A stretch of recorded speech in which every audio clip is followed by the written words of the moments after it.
Good morning to all. मैं Kuldeep Berwal, lecturer in commerce, government senior secondary school Kalayat, district Kaithal, आप सबका आज की ऑनलाइन क्लास में स्वागत करता हूं।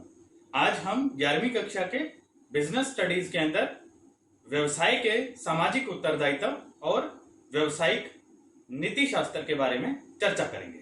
आज हम जानेंगे कि व्यवसाय के सामाजिक उत्तरदायित्व क्या होते हैं, उसके पक्ष और विपक्ष में हम चर्चा करेंगे और साथ ही साथ हम व्यवसायिक नीति शास्त्र का अर्थ भी जानने का प्रयास करेंगे।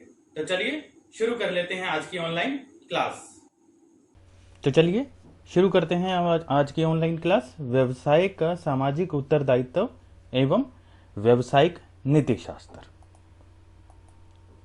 तो सबसे पहले हम जान लेते हैं कि आज हम क्या सीखेंगे।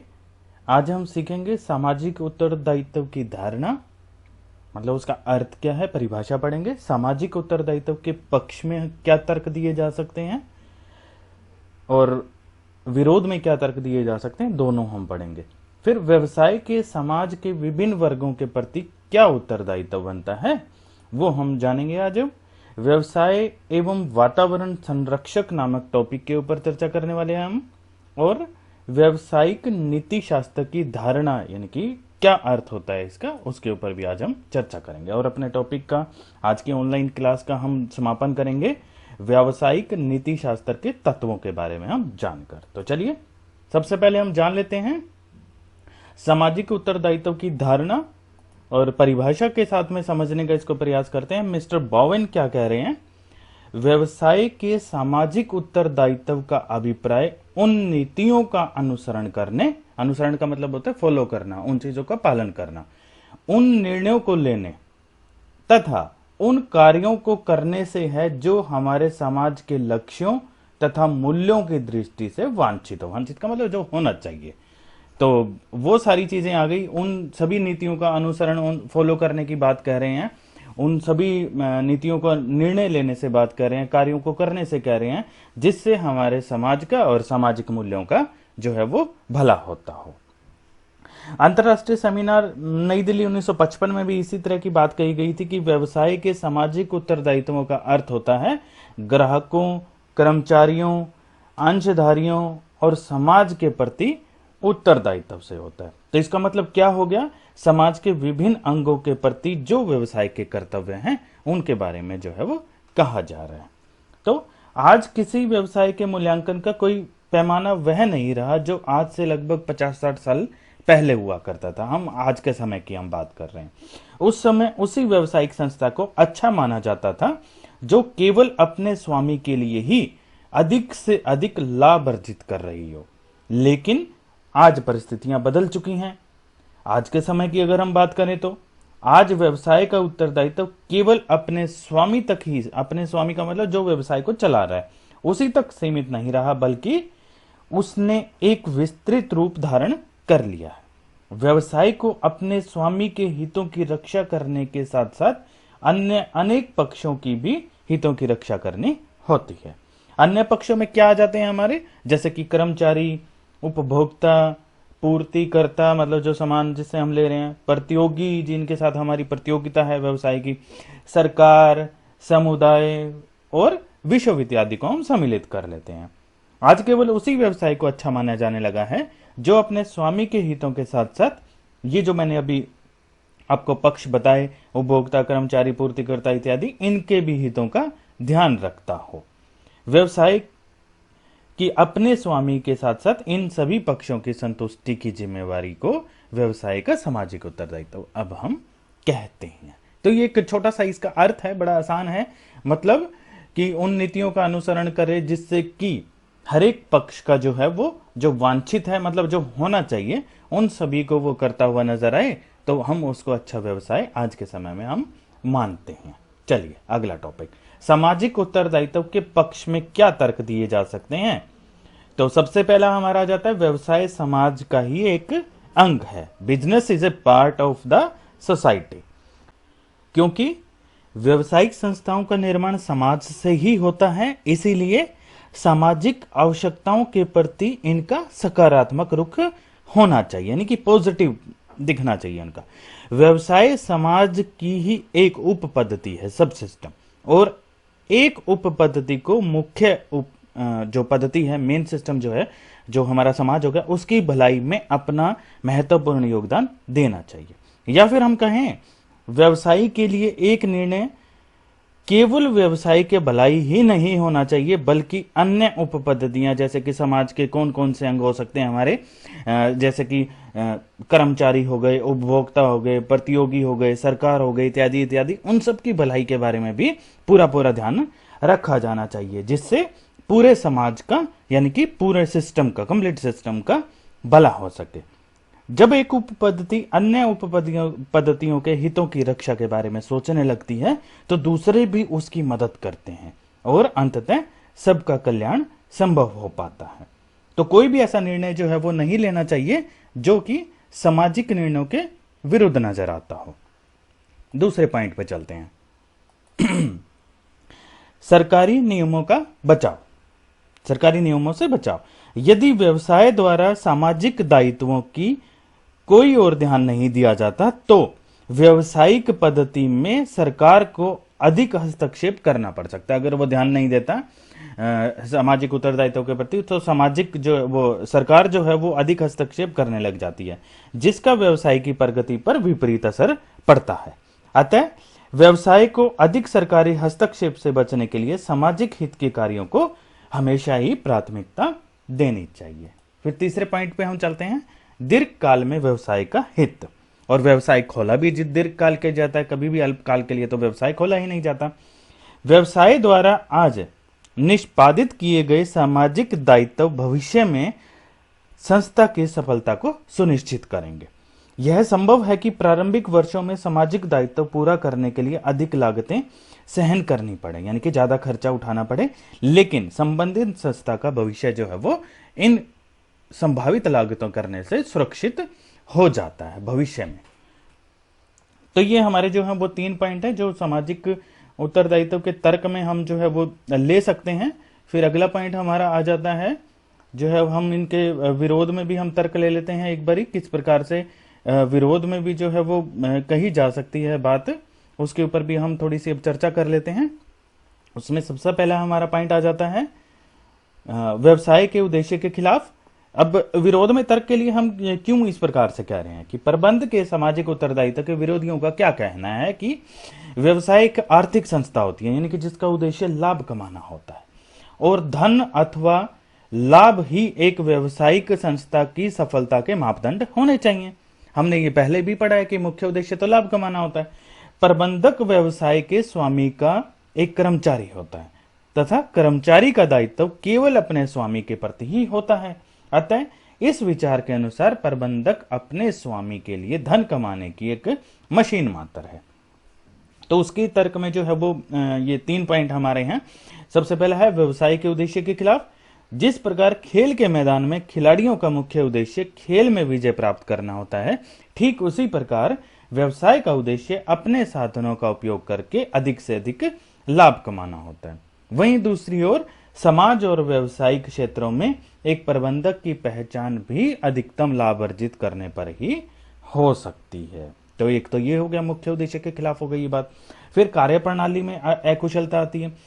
स्वयं के हित यानी कि सेल्फ इंटरेस्ट के अतिरिक्त कोई ऐसी शक्ति नहीं है जो लोगों से काम करवा सके। यदि व्यवसाय में स्वामी स्वयं के हित का विचार छोड़कर सामाजिक दायित्व की बात सोचने लगे तो पूरी कार्यप्रणाली अकुशल हो जाएगी। कहने का तात्पर्य, जब उन्हें इस बात का आभास होगा कि पूरा लाभ उन्हें नहीं मिलने वाला, तो व्यवसाय में उनकी रुचि कम हो जाएगी। अतः प्रबंधकों को केवल अपने स्वामी या फिर कहें तो अंशधारियों के हित में कार्य करना चाहिए, बल्कि वे स्वयं निर्धारित करेंगे कि उनकी संपत्तियों का प्रयोग कैसे किया जाना चाहिए। तो ये तर्क दिया है विरोधियों ने। फिर तीसरा, व्यवसायिक मूल्यों पर प्रभाव, इफेक्ट ऑन बिजनेस वैल्यूज। व्यवसाय का सामाजिक दायित्व नहीं होना चाहिए, वरना व्यवसायिक मूल्यों का सामाजिक मूल्य पर प्रभुत्व स्थापित हो जाएगा, जो कि एक सुखद स्थिति नहीं है, मतलब वो सामाजिक मूल्य हावी हो जाएंगे। इसका अभिप्राय है कि जब व्यवसाय सामाजिक दायित्व के प्रति जागरूक है तो प्रारंभिक वर्षों में लोग उनसे इतने प्रभावित हो जाएंगे कि भविष्य में व्यवसाय समाज पर प्रभुत्व की स्थिति में आ जाएगा और उस समय वह समाज की अवहेलना करके अनुचित लाभ कमाने का प्रयत्न करने लग सकता है। जब जब किसी बड़ी संस्था, चाहे वो धार्मिक हो, व्यवसायिक हो, सेना हो या कोई भी अन्य हो, ने समाज पर प्रभुत्व किया है, तब तब उसके परिणाम कभी अच्छे नहीं निकले हैं। यह विचार मिस्टर लेविट ने प्रस्तुत किया है कि व्यवसाय मूल्य पर जो है वो किस प्रकार से प्रभाव पड़ सकता है। तो ये 3 पॉइंट ऐसे हैं जो विरोध में तर्क दे रहे हैं कि व्यवसाय की उत्तरदायित्व वाली, सामाजिक उत्तरदायित्व वाली जो है वो भावना नहीं होनी चाहिए। अगले पॉइंट पे चलते हैं हम। विभिन्न वर्गों के प्रति व्यवसाय का सामाजिक उत्तरदायित्व। तो अब विभिन्न वर्गों के ऊपर देख लेते हैं किस किस प्रकार से इफेक्ट पड़ता है। सबसे पहले स्वामियों या फिर निवेशकों के प्रति। यदि एक व्यवसाय में प्रबंधक और स्वामी दोनों अलग अलग हों तो प्रबंधकों के अपने स्वामियों यानी कि अंशधारियों के प्रति अनेक उत्तरदायित्व होते हैं। जैसे कि उदाहरण से समझिए, पूंजी की सुरक्षा प्रदान करना, उचित लाभांश सुनिश्चित करना, लाभांश का समय पर भुगतान करना, सही लेखे प्रस्तुत करके संस्था की प्रगति से अवगत करवाना, विनियोजित पूंजी का सदुपयोग सुनिश्चित करना और विभिन्न प्रकार के अंशधारियों के साथ समान व्यवहार करना। तो ये स्वामियों के प्रति जो है वो व्यवसाय का सामाजिक उत्तरदायित्व बनता है। फिर एक और वर्ग ले लेते हैं हम, कर्मचारियों के प्रति। कर्मचारी वर्ग उत्पादन का विवेकशील और संवेदनशील तत्व होता है, अतः इनकी भावनाओं का विशेष ध्यान रखा जाता है। यदि कर्मचारियों को संतुष्ट कर दिया जाए तो जो हमारा जो व्यवसाय है वो दिन दुगनी और रात चौगुनी उन्नति करने लगता है। तो इनके प्रति क्या उत्तरदायित्व बनते हैं, जैसे कि उचित पारिश्रमिक देना, काम करने के लिए अच्छा वातावरण देना, व्यक्तिगत प्रतिष्ठा का आदर करना, लाभ में हिस्सेदारी देना, नौकरी की सुरक्षा प्रदान करना, प्रबंध में भागीदारी प्रदान करना, प्रेरणात्मक मजदूरी पद्धतियों को लागू करना, मतलब जिससे उनको प्रेरणा मिले, श्रम समस्याओं का समय पर समाधान कर देना, कोई भी समस्या होने पर तुरंत समाधान करना, उनके शिक्षण प्रशिक्षण की भी व्यवस्था करना ताकि उनके अंदर और ज्यादा कुशलता आए, और पदोन्नति और विकास के अवसर भी जो कर्मचारियों को देने चाहिए। तो ये कुछ ऐसे पॉइंट है जो कर्मचारियों के प्रति व्यवसाय के जो है वो बनते हैं। फिर उपभोक्ताओं के प्रति जो है क्या बनता है, अच्छी क्वालिटी की वस्तुएं उचित मूल्य पर उपलब्ध करवाना। एक तो उपभोक्ताओं के प्रति सामाजिक उत्तरदायित्व ये बनता है व्यवसाय का।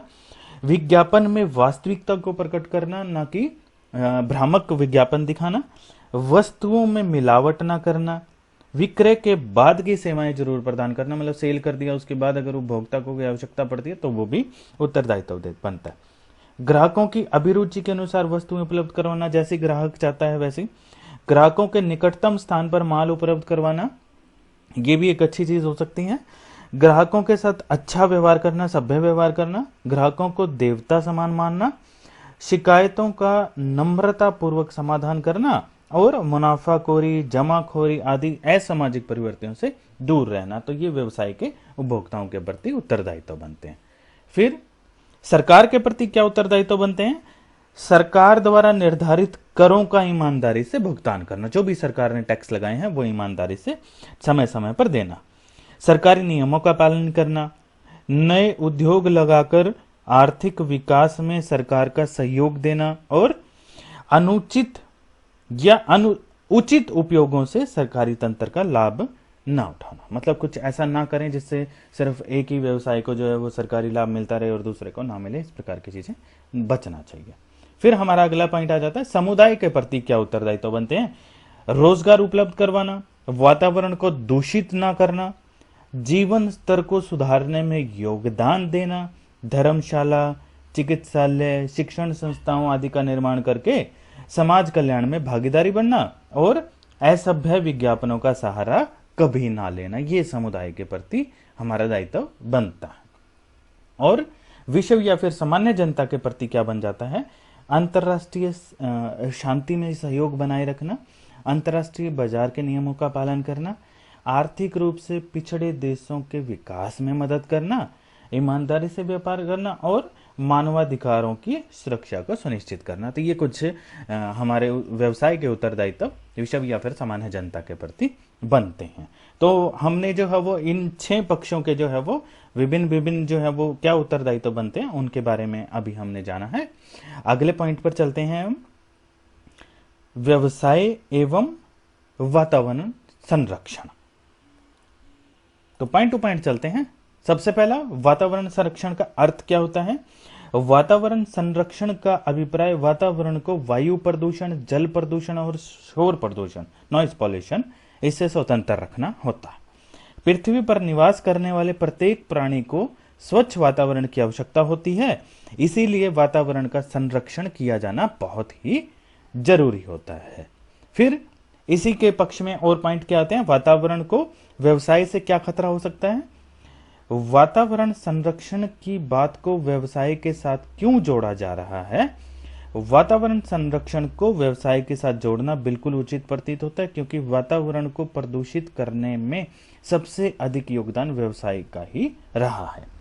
व्यवसाय प्रदूषण के दृष्टिकोण से व्यवसायिक इकाइयां 3 प्रकार की हो सकती हैं। कुछ अधिक धुआं छोड़ती हैं, कुछ जल को गंदा करती हैं, कुछ अधिक शोर शराबा करती हैं। आपने देखा होगा अपने आसपास। इसके अतिरिक्त कुछ व्यवसायिक इकाइयां ऐसी भी होती हैं जो एक समय पर एक से अधिक प्रदूषण फैलाती हैं। अतः यह कहा जा सकता है कि व्यवसाय वातावरण को व्यवसाय से खतरा है। हमने आसपास देखा है विभिन्न प्रकार की फैक्ट्रियां हैं जो धुआं छोड़ रही हैं या बहुत ज़्यादा शोर कर रही हैं, या केमिकल्स वगैरह जो है वो पानी में जा रहा है, उनका रफ मटेरियल। तो ये कुछ प्रदूषण में जो है वो व्यवसाय जो है वो खतरा पैदा करता है। फिर अगला पॉइंट इसे में ले लेते हैं, व्यावसायिक प्रदूषण के प्रकार कितने हो सकते हैं। तो साधारणतः हमारे जो है वो व्यावसायिक प्रदूषण में 3 प्रकार होते हैं। वायु प्रदूषण, जैसे कि कोयले से उत्पन्न धुआं जो है वायु प्रदूषित करता है। कई इकाइयां जो है वो रसायनों का प्रयोग करती हैं जिससे जहरीली गैसें उत्पन्न होती हैं जो वन्य प्राणियों के लिए खूब हानिकारक होती हैं। फिर जल प्रदूषण भी होता है, जैसे कि नदियों के जल में कारखाने जो है वो गंदे पदार्थ आदि डाल देते हैं। फिर कुछ कारखाने जो हैं वो गंदे जल को नदियों के साफ पानी में डालकर जो है वो मतलब कुछ तो नालों से नदियों में पहुंचा रहे हैं, कुछ डायरेक्ट नदियों में डाल रहे हैं, जिससे वो पानी पीने से पशु पक्षी या फिर हमारे पास जो पीने का पानी आता है उससे बीमारियां जो है वो फैलने का खतरा रहता है। फिर एक आता है हमारा नॉइज पॉल्यूशन, शोर प्रदूषण। बहुत से कारखाने बहुत शोर उत्पन्न करते हैं। अधिक शोर के कारखाने वाले जो है वो अनेक प्रकार की बीमारियां उत्पन्न कर सकते हैं, जैसे कि बहरापन हो गया या फिर हमारा हिंसात्मक व्यवहार हो गया, मानसिक संतुलन खोने का जो है खतरा रहता है। तो ये हमारे कुछ प्रदूषण के प्रकार हैं।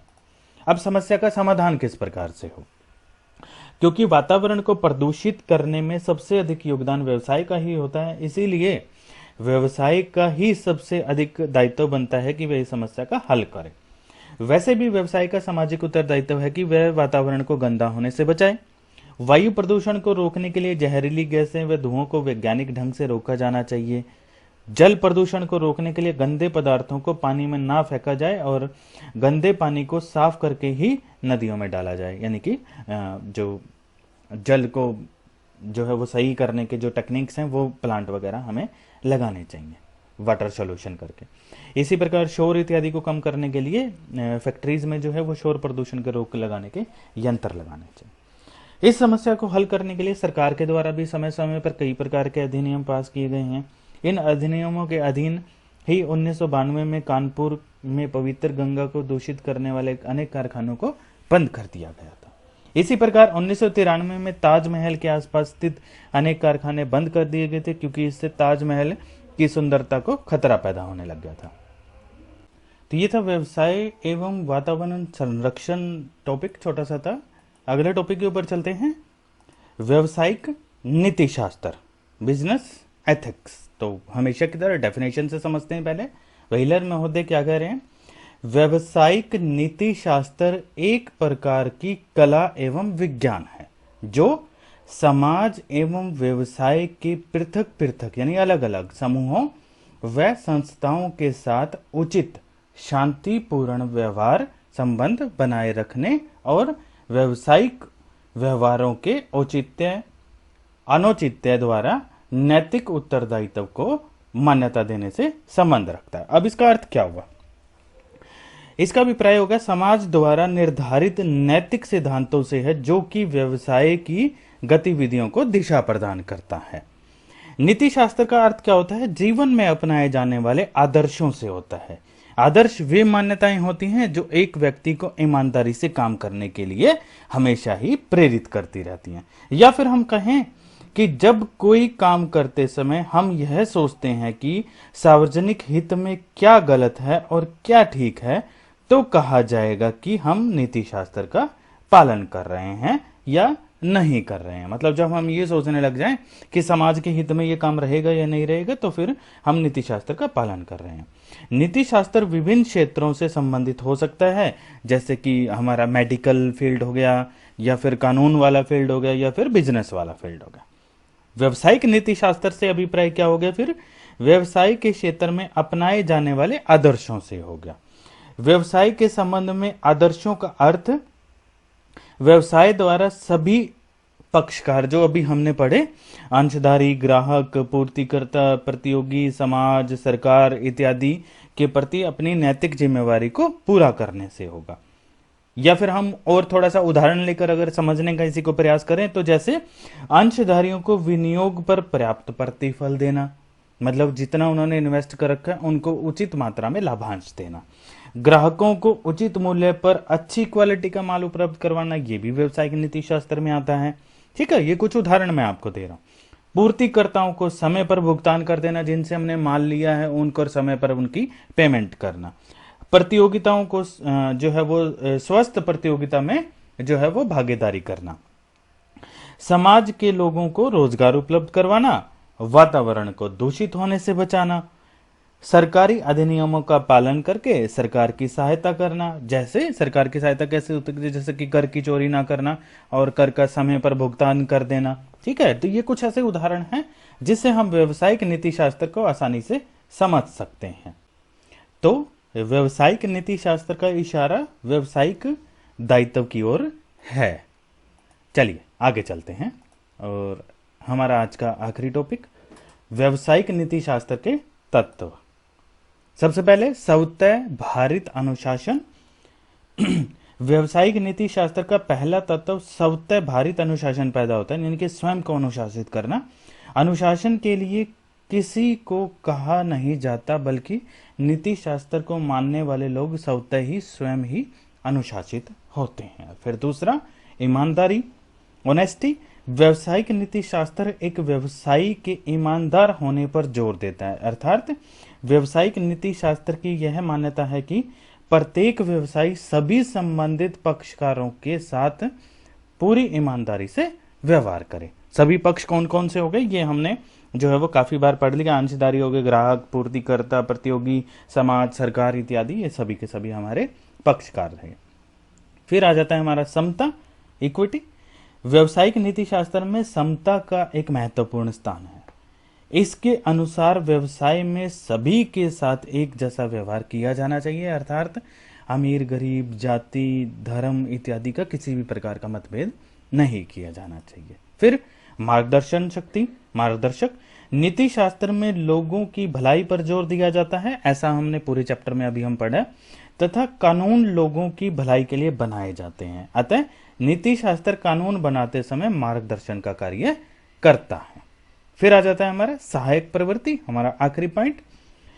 व्यवसाय में उन लोगों व संस्थाओं की सहायता करनी चाहिए जिनको वास्तव में सहायता की जरूरत हो। अतः व्यवसायिक नीति शास्त्र हमेशा सहायक प्रवृत्ति पर जोर देता है। तो बच्चों, ये थी हमारी आज की ऑनलाइन क्लास, व्यवसाय का सामाजिक उत्तरदायित्व एवं व्यवसायिक नीति शास्त्र।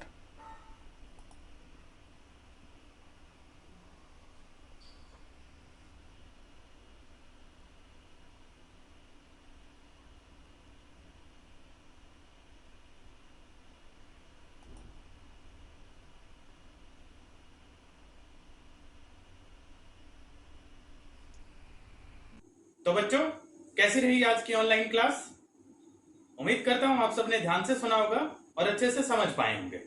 आज हमने व्यवसाय के सामाजिक उत्तरदायित्व के बारे में जाना, साथ ही साथ व्यवसाय संरक्षण और उसके पक्ष और विपक्ष में भी आज हमने चर्चा की। आज हमने व्यवसाय के जो सामाजिक उत्तरदायित्व बनते हैं उनके विभिन्न जो पक्ष होते हैं, जैसे कि अंशधारी, समाज, सरकार, पूर्तिकर्ता इत्यादि उनके बारे में भी आज हमने चर्चा की। उम्मीद करता हूं आप सबने ध्यान से सुना होगा और अच्छे से समझ पाए होंगे। आप सबका हार्दिक धन्यवाद।